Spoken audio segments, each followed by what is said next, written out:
Si est un candidat que les téléspectateurs des 12 coups de midi ne sont pas prêts d'oublier.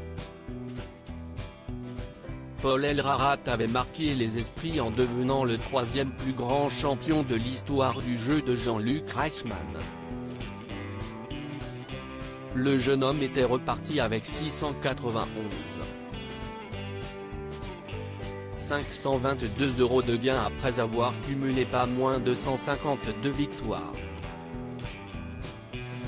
2 ans après sa dernière apparition sur TF1, si est dans un tout nouveau jeu qui sera diffusé sur France 2 que Paul s'apprête à faire son retour à la télévision. En effet, comme le rapporte 20 minutes, le samedi 5 juin prochain, il fera partie des 4 candidats à battre dans le club des Invincibles. Le concept de cette nouvelle émission animée par Nagui, 4 champions et championnes de jeux télé ont pour objectif d'affronter 10 personnalités, parmi lesquelles Valérie Damido, Sylvie Tellier, Bruce Toussaint ou encore Bruno Guillon, en répondant à une série de questions de culture générale. Aux côtés de Paul Elrarat, on retrouvera donc Romain, un autre candidat des 12 coups de midi qui s'était incliné au terme de 60 participations, mais aussi Marie-Christine et Sandrine, 2 candidates emblématiques de Tout le monde veut prendre sa place. Les 2 femmes ont battu des records en totalisant pour la première 217 victoires et 142 pour la seconde. Le club des Invincibles, comment se déroule le jeu?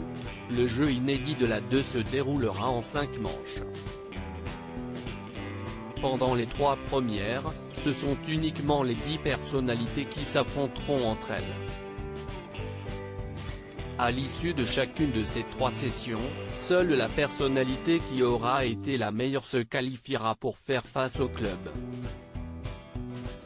Suite à cela, la célébrité devra répondre aux mêmes questions que les Invincibles en choisissant un thème de prédilection. Elle devra réussir à donner le plus grand nombre de bonnes réponses pour s'imposer face à ses 4 adversaires et ainsi récolter de l'argent pour l'association qu'elle défend.